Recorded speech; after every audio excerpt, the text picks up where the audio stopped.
Hi, and welcome to the Wednesday Word.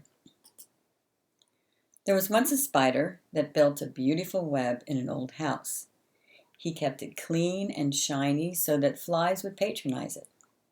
The minute he got a customer, he would clean up after he had entertained him, so that the other flies would not get suspicious. Then one day, this fairly intelligent fly came buzzing by the clean spider web.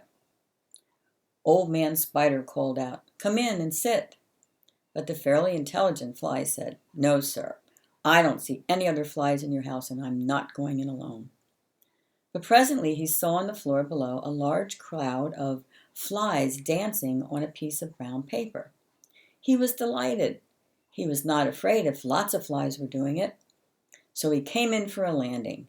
Just before he landed, a bee zoomed by and said, "Don't land there, stupid. That's fly paper." But the fairly intelligent fly shouted back, "Don't be silly. Those flies are dancing. There's a big crowd there. Everybody's doing it. That many flies can't be wrong." Well, you know what happened. Some of us are so enticed by the crowd we overlook the dangers. What does it profit a fly, or a person, if he escapes the web only to end up in the glue? So, are we crowd followers? Do we tend to be swayed by the noise of the crowd? Do we gravitate towards what everyone else is doing? I remember when I was growing up, my parents would say, "Just because that group of kids does something does not mean that you have to.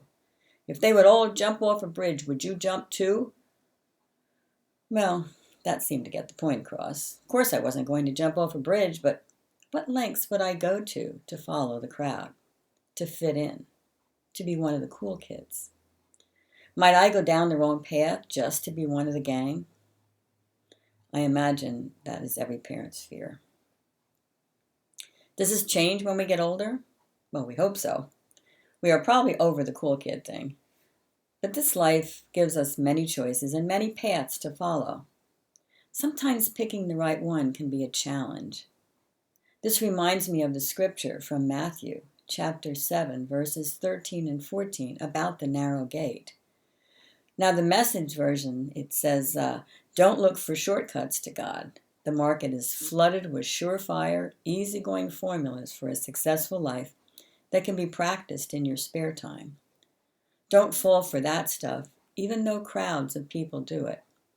The way to life, to God, is vigorous and requires total attention." So, total attention. That sure makes sense because we know how easy it is to get distracted and follow the crowd down the easy road. In the New Living Translation, it refers to a wide gate and a narrow gate. It looks much easier to get through that wide gate, and we can even see down that road a little bit. A lot of people tend to think this looks like a much better way to go. But then there is that narrow gate. This doesn't look so appealing, and the road looks a little rough, and most people, well, they're going the other way. So there we are at the crossroads.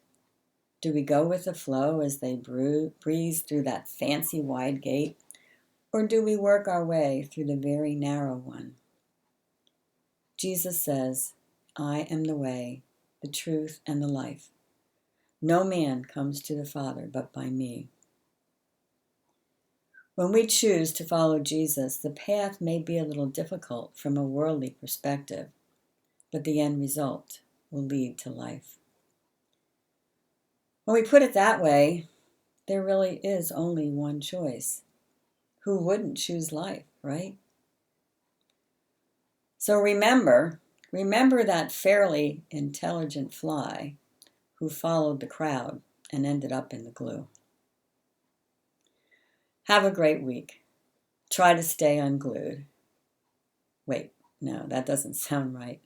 Well, anyway, always remember to take the high road with the narrow gate. Stay safe.